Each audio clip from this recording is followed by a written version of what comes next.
Hello, my darling demons and Magic the Gathering Commander deck builders.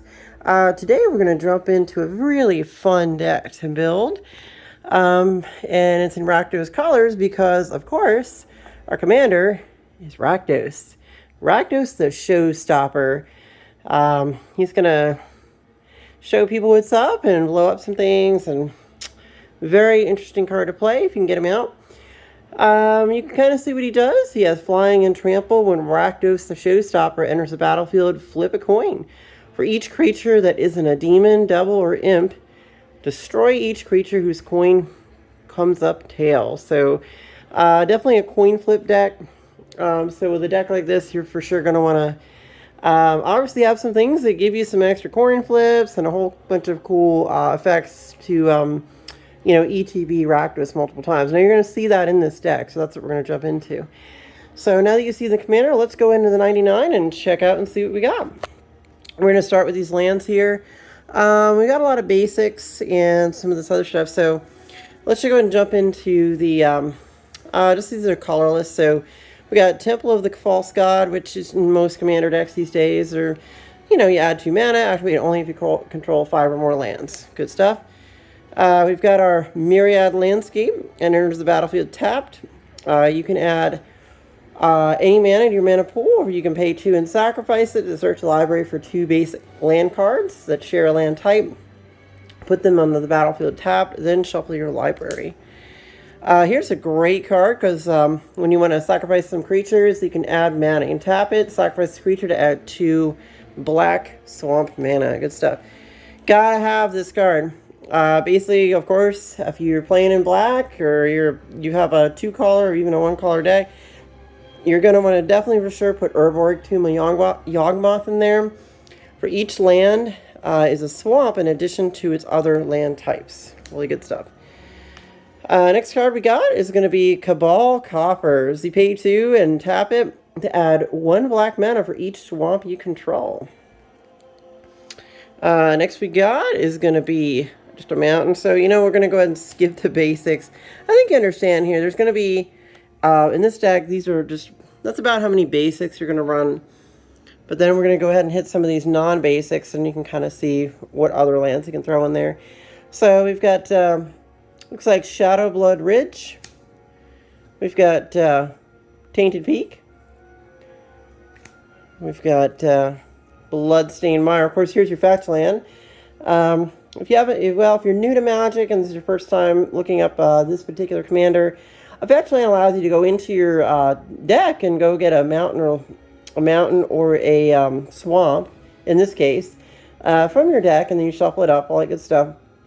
And the good thing about this is any card that says mountain or swamp on it can also be obtained, not just a basic mountain or swamp. So you can get cards like, what is it? Blood Crypts, I think, is the one. You can get that to Shockland, so it's an example. Next card we got is going to be, looks like Sulphur Springs. Typical, pain land, take a damage to get the 2 different colors of mana. There we are, Blood Crypt. When it enters the battlefield, you may pay 2 life. If you don't, it enters the battlefield tapped. Next card we got is going to be Smoldering March. Enters the battlefield tapped unless you control 2 or more basic lands. We got Dragon Skull Summit. Enters the battlefield tapped unless you control a swamp or a mountain. Typical Rakdos color stuff. Can't have a Rakdos deck without a Rakdos Guildgate.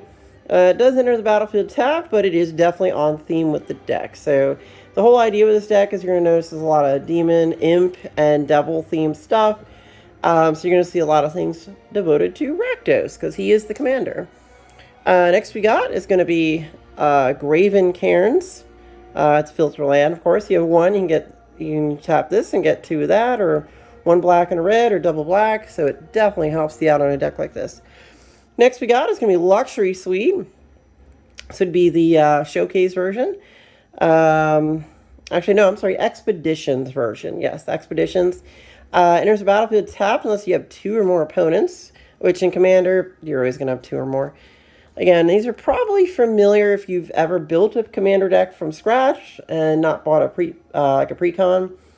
Haunted Ridge enters the battlefield tapped unless you control 2 or more other lands. Cavern of Souls. Because this deck includes many, I'd say it has a lot of different demons in here, I'm going to suggest the Cavern of Souls is a necessity. Well, there are a few devils and imps and things, but in general, most of the cards you're going to cast are on theme with devils. So, or excuse me, demons. I'm sorry, demons. You're definitely want to go ahead and call demons when you tap this land. So there you go. Next we got is Command Tower. I think you know what it does. Got a Path of Ancestry. I think you probably know what it does. This comes in a lot of pre-con commander decks. And last for these non-basics is going to be Secluded Courtyard. The big draw here is you can add 1 mana of any color, spend this mana only to cast a creature spell of chosen type, or activate an ability of a creature or creature card of a chosen type. So obviously in this one you're going to choose demons as the primary creature type. So those are our non-basics. Now let's go ahead and hit some of these artifacts so you can see kind of where your mana ramp's going to fall or some of the other cool things that we've done in here. We got Quark's Thumb. If you'd flip a coin, instead flip 2 coins and ignore 1. So obviously with your commander being Rakdos the Showstopper, when he ETBs, you flip a coin for each creature that isn't a demon, devil, or imp. Destroy each creature whose coin flip comes up a tail. So if you have Quark's Thumb out, you can go ahead and flip. If you flip a tails, you can go ahead and flip again and see if you get a heads. So that is a thing. Good stuff. Next we got is Sword of Hearth and Home. I want you to read this really carefully and understand the dynamic with Rakdos here, this particular commander. Equipped creature gets +2/+2 and has protection from green and from white. Whenever equipped creature deals combat damage to a player, exile up to 1 target creature you own. Then search your library for a basic land card, put both cards onto the battlefield under control, then shuffle.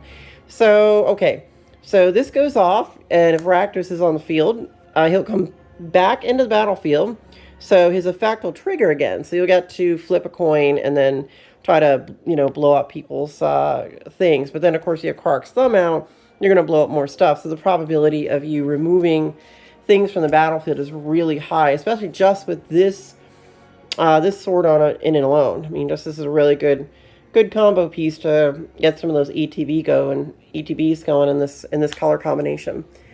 Herald's Horn, obviously you're going to choose demons so you can get the most out of the benefit of this. It's a very common card used in many commander decks that are tribal based, meaning typically 1 group of creatures. At the beginning of your upkeep, look at the top card of your library. If it's a creature card of the chosen type, you may reveal it and put it into your hand. So it gives you card draw, makes them cheaper to cast. Nothing bad I can say about this card. Really good stuff.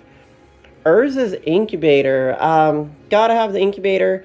It enters the battlefield. You choose a creature type. Again, it's going to be demons for this deck. Creature spells of the chosen type cost 2 less to cast. Rakdos himself is a demon, and he costs 6. So if you get that out, then he's only 4. So he's 4 turns away from you if you can get out the some of these things that make them cheaper. So like you get Urza's, and then of course Herald's Horn. They're 3 cheaper to cast. So some of these big demon cards in here will be a lot more simple to get out there. All right, we got Conjurer's Closet. At the beginning of your end step, you may exile target creature you control, then return that card to the battlefield under your control. So with the Closet, again, you can understand how that interacts with Rakdos the Showstopper. You're going to bounce Rakdos, put him back in, and start flipping coins and blowing up people's stuff. So really good stuff there. Let's grab some ramp and rocks. I'm sure you know what a soul ring is. I'm not even going to get into that. We've got Expedition map here. You sacrifice it, search your library for a land card, reveal it, and put it into your hand, then shuffle your library. The key word there is land card. So it's not basic land. So if it's a land card, you could go get the Yawgmoth, or you could get a Phyrexian Tower, any of those good cards, or even maybe Cavern of Souls. So Expedition map is a wonderful card to have in a deck like this. Next card we got is Wayfarer's Bauble. You sacrifice the bauble, search your library for a basic land card, put it on the battlefield tap, and then shuffle. A little bit of ramp going on there. Got a Mind Stone, very common card to see in a lot of commander decks. You can pay 1, sacrifice the Mind Stone, draw a card. And of course, you get the mana from it before you pitch the Mind Stone. Got a charcoal diamond for some action there with some ramp. Get some black out of that. Mana rock. We got fire diamond, obviously getting some mana rock going on. We got, this card's going to be, looks like Talisman of Indulgence. Obviously it's in Rakdos colors. You take 1 damage, but you got a mana rock in Rakdos. Good stuff. We're going to use a Rakdos Signet. You pay the 1, you add the 2 to your mana pool. Get a little bonus there. Next we got is going to be Arcane Signet. I think you know what it does. It's in just about every commander deck these days. Worn Power Stone, you tap it for 2. Comes into battlefield tapped. Next we got is going to be Navigation Orb.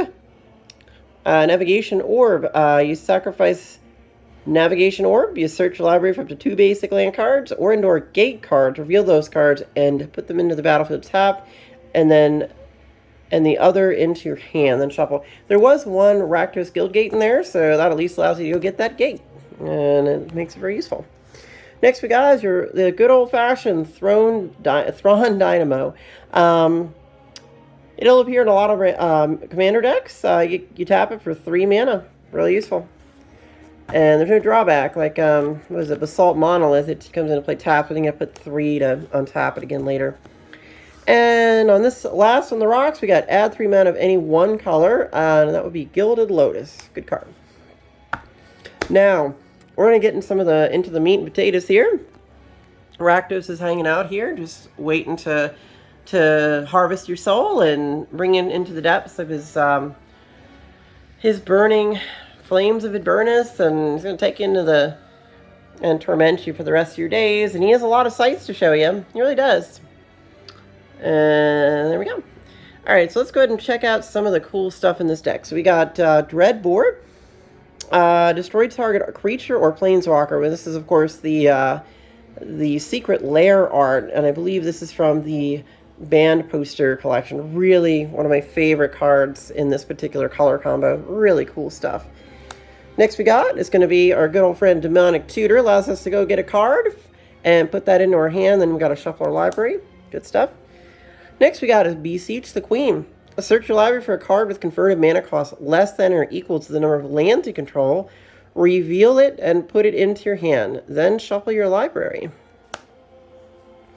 Next we got is going to be Rakdos Charm. Exile all cards from target player's graveyard. I'm sure you see the theme here, Rakdos. Or destroy target artifact, or each creature deals 1 damage to its controller. Next we got is a Chaos Orb.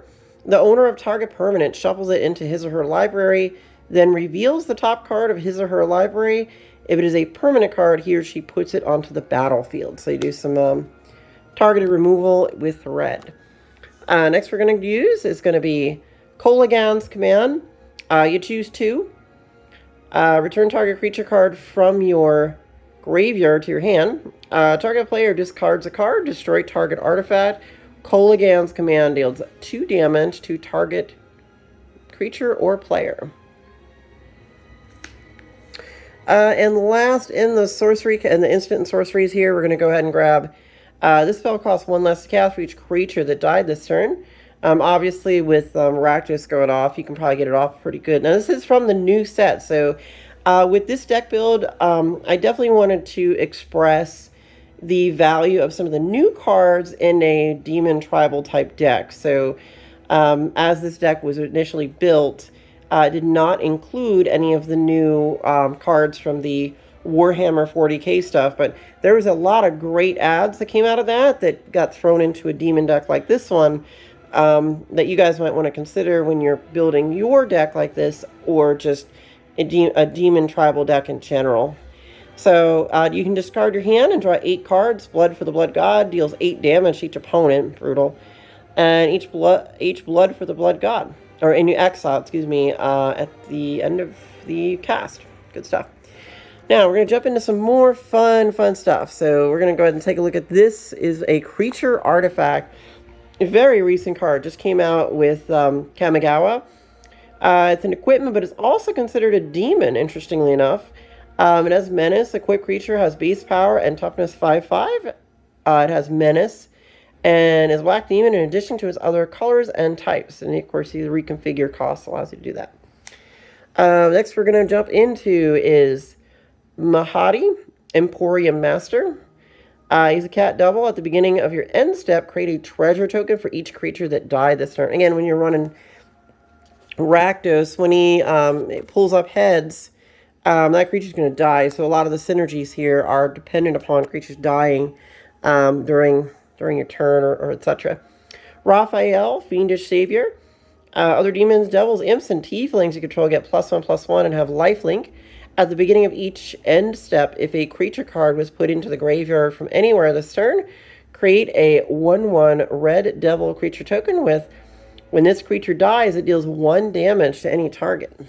Fun stuff. Next we got is going to be this guy, Fiendish Duo. First strike, if a source would deal damage to an opponent, it deals double that damage to that player instead. So again, when you get creatures into attack, they're going to deal 2 damage, or if you deal any direct damage, it's going to deal twice the amount of damage otherwise. Now we're going to jump into this one. It's just a Burnished Heart. You sacrifice, search your library for up to 2 basic land cards. It is technically a creature, so yeah, it's on theme. It's not a demon, but it certainly is on theme for the deck. And of course, some mana ramp's really good. Of course, you can drop those lands in the battlefield tapped and then shuffle your library. Good stuff. I got the Sad Golem. He just, he's meant to die and go get you a basic land. You can put that card in the battlefield tapped and then shuffle your library. When it dies, you also may draw a card, so it's useful. Next we got is going to be Ob Nixilis the Adversary. Again, this is a really new card that came out with new Capenna. It has Casualty X. The copy isn't legendary and has starting loyalty X. Each opponent loses 2 life for its +1 unless they discard a card. If you control a demon or devil, you gain 2 life. So, nifty little +1. You can neg 2 them to create a 1/1 red double creature token with, when this creature dies, it deals 1 damage to any target. And again, in black and red, there's not a lot of card draw there. But target player draws 7 cards and loses 7 lives. So you can do this yourself, or, think about this for a second. If you have a player at the table that's down to 6 or 5 or 4 life, you can pretty much just ultimate this guy and delete a player. Player death is a thing. So once the player goes, their battlefield goes. So good way to look at something like that. Next we got is going to be Revel in Riches. Whenever a creature an opponent controls dies, create a colorless treasure artifact token with tap, sacrifice this artifact, add 1 mana of any color to your mana pool. At the beginning of your upkeep, if you control 10 or more treasures, you win the game. This is a really cool thing to get off. I've actually seen that get off before. We got Liliana's Contract. When it enters the battlefield, you draw 4 cards and you lose 4 life. At the beginning of your upkeep, if you control 4 or more demons with different names, you win the game. It's a commander deck. The probability of you having 4 different demons of different names, pretty high if it's a tribal demon deck. So perfect kind of card to put in something like this. Now let's jump into some of these demons. There's a whole bunch of these creatures here, so we're going to check them out and kind of look at some of these little figures here. You can kind of see these from a variety of things. We got Dungeons and Dragons. Obviously there's Orcus, Prince of the Undeath there, which will be a card here in a second. And of course we got Ifrit from Final Fantasy. Good stuff. Alright, next we're going to go ahead and jump into some demons. This demon right here is going to be Balor. Whenever Balor attacks or dies, choose 1 or more. Each mode must target a different player. Target opponent draws 3 cards, then discards 3 cards at random. Target opponent sacrifices a non-token artifact. Balor deals damage to target opponent equal to the number of cards in their hand. Next one is going to be this guy, Great Unclean One. He is definitely from the new set, the new Warhammer 40k stuff. At the beginning of your end step, each opponent loses 2 life. Then for each opponent who has less life than you create a 1/3 black demon creature token named Plague Bearer of Nurgle. Good stuff. Next we got is this guy, Blood Grift Demon, all the way back to Innistrad block. He's got flying. At the beginning of your upkeep, target player draws a card and loses a life. So you get some card draw in black, which is not too easy sometimes. Archfiend of Depravity. At the beginning of each opponent's end step, that player chooses up to 2 creatures he or she controls, then sacrifices the rest. So even if Rakdos has been punted off the field a couple times, there's still things removing things from the field and allowing some synergies with this type of deck to, you know, get some more triggers to go off and things. This guy is Trample. Again, another one from the new Warhammer 40k. There's so many great cards in there that can be dropped in this deck. So when Chaos Defiler enters the battlefield or dies, ETB, again, remember some ETB bounces you can do. For each opponent, choose a non-land permanent that player controls. Destroy one of them chosen at random. Next we got is going to be Master of Cruelties. He has First Strike and Death Touch. He can only attack alone.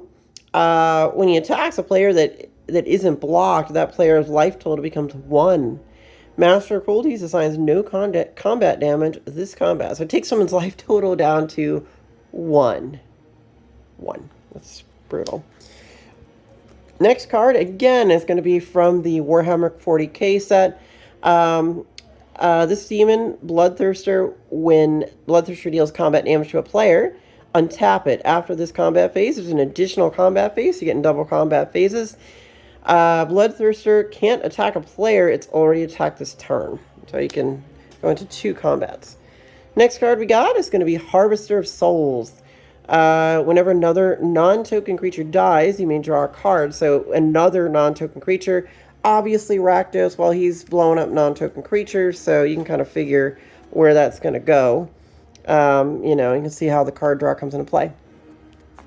Next we got is going to be Sire of Insanity. At the beginning of each end step, each player discards his or her hand. Annoying. Next we're going to go ahead and choose is going to be Kothofed Soul Hoarder. Whenever a permanent owned by another player is put into a graveyard from the battlefield, you draw a card and you lose 1 life. So again, you're going to be blowing some stuff up and drawing some cards. Next card we got is Demon Lord Bells and Lock. He does have a wall of text. He's flying Trample 6/6. He's a battleship to get out, but you got some cards to make him cheaper. When Demon Lord Bells and Lock enters the battlefield, exile cards from the top of your library until you exile a non-land card. Then put that card into your hand. If the card's converted mana cost is 4 or greater, which there's a bunch in here like that, repeat this process. Demon Lord Bells and Lock deals 1 damage to you for each card put into your hand this way. So you're going to take some damage with this deck, but you're going to be doing a lot of damage too, or kicking things off the field. This one is Flying. Your opponents can't gain life. At the beginning of each end step, each opponent loses life equal to the life that player lost this turn. Really good stuff. Next, we're going to go ahead and jump into is Razaketh, the Foul-Blooded. It is a beast to cast, but you got ways to make him cheaper. He has 3 black and 5, flying trample, pay 2 life, sacrifice another creature. Search your library for a card and put that card in your hand, then shuffle your library. So he definitely has a tutor effect going on there. And next demon's going to be this guy, Scourge of the Skyclaves. Kicker 5. When you cast a spell, if it was kicked, each player loses half their life rounded up. Scourge of the Skyclave's power and toughness are each equal to 20 minus the highest life total among players. Now remember, there are cards in here synergize with life loss, so when they lose life, they may lose additional life just by the synergy of this card in relationship to other ones in the deck, so keep an eye out for that. Next we got is going to be Dream Devourer from Kaldheim. Each non-land card in your hand without Foretell has Foretell. Its Foretell cost is equal to its mana cost reduced by 2. Whenever you foretell a card, Dream Devourer gets +2/+0 until end of turn. Demon Cleric. Next we've got this guy, Herald of Slanesh. Again, it's from the new set. He has demon spells you cost, he has 2 less to cast. Guarantee you're going to go in a demon deck. I think I said this when I pulled up this card when I unboxed this particular deck. So yeah, great card, auto add for a demon deck. I mean, you can't beat it in something like this. Next we're going to look at is going to be Bothersome Quasit. Go to creatures your opponent's control can't block.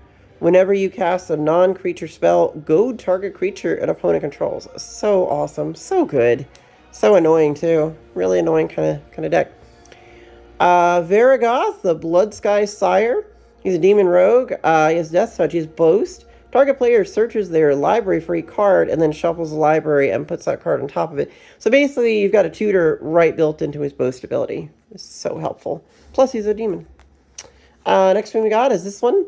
It's going to be Tabarax, Hope's Demise. Flying Tabarax, Hope's Demise has a lifelink as long as it has 5 or more +1/+1 counters on it.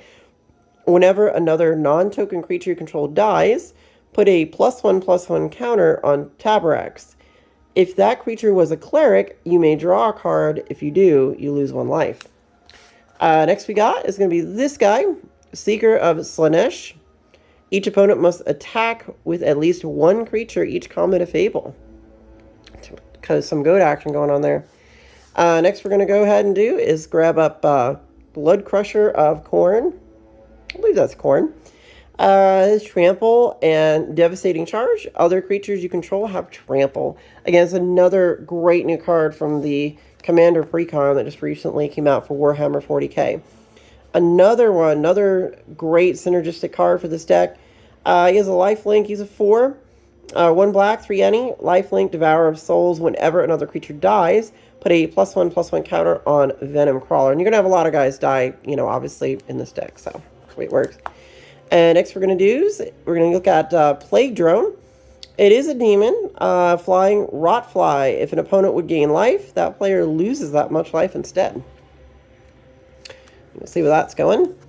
Next week we got is Spawn of Mayhem. It's got a spectacle ability. And now, of course, he has Flying and Trample.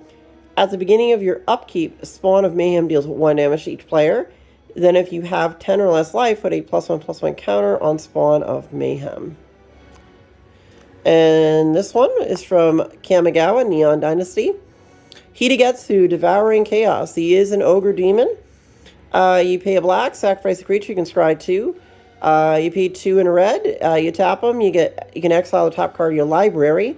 You may play that card this turn. When you exile a non-land card this way, Hitagetsu deals damage equal to the exiled card's mana value to any target. So got some targeted removal just built into him. Down to the last few cards, guys. Here we go. We got Orcus, Prince of the Undeath. There he is, right there. There's Orcus. That is Orcus, Prince of the Undeath from the D&D universe. See him right there. So Orcus is Flying and Trample. When Orcus, Prince of Undeath, enters the battlefield, choose 1. Each other creature gets -X until the end of turn. You lose X life. Return up to X target creature cards with total mana value X or less from your graveyard to the battlefield. They gain haste until end of turn. Here we got is going to be Kardur, Doomscourge. When Kardur, Doomscourge enters the battlefield, until your next turn, creatures your opponents control attack each combat if able, and attack a player other than you if able. So it's got a goad effect built right in. Whenever an attacking creature dies, each opponent loses 1 life, and you gain 1 life. Good stuff. And lastly, in our creature pack, we're going to be looking at Rakdos. He's back. Again, with Commander's Rakdos, and we're going to end on Rakdos here. You can't cast spell. You can't get this spell unless an opponent lost life this turn, which they probably will, considering how much life loss and all kinds of ways to get these demons out and hit people will be. He has Flying and Trample. Creature spells you cast 1 less to cast for each 1 life your opponents have lost this turn. Good way to get your stuff out for free in some cases, considering how much life loss is occurring in this deck. Guys, thank you for living, and experiencing this Commander deck with me. I brought you guys down into the fiery flames, and and you survived. Maybe you'll make it down to the 7 layers of hell and all the fiery flames and the lakes of lava and all the craziness down there. But this is our Commander. Rakdos is Showstopper. It's a great deck, a lot of fun to play. You can die playing this if you deal yourself enough damage, but it's pretty hard. I've never seen anyone die just from themselves, giving themselves damage. The best advice I can give is if Rakdos gets countered, there are many other synergistic demons in this deck that will really, shenanigans your way to a win, or other ways to, finesse one creature versus another, and like get other ways to drain life and get wins out of this deck. So Rakdos is our boy here. Guys, I hope you enjoyed watching this commander deck. And these are our little demons hanging out and a skull. But yeah, so I will be making more decks. There's going to be a lot of different... Now, this deck was constructed by a good friend of mine. And I just wanted to demonstrate it. He just recently added a lot of the cards that I pulled in the last commander deck. He pulled up a lot of those Warhammer 40k cards. So because he had this deck and he upgraded it with those cards, I wanted to go kind of on the heels of that unboxing video and present this, because this deck right here is a prime example of what you would use cards like that from, and you can dump them into here. So guys, I hope you enjoyed this deck. I hope as much as I did. I've got my own demon deck in the works. It's going to follow a similar path as this one, maybe a little bit different. But I hope to make you more cool deck videos, and I will see you very soon. And the Night Phoenix ascends from the depths into the skies and into the night sky. Bye.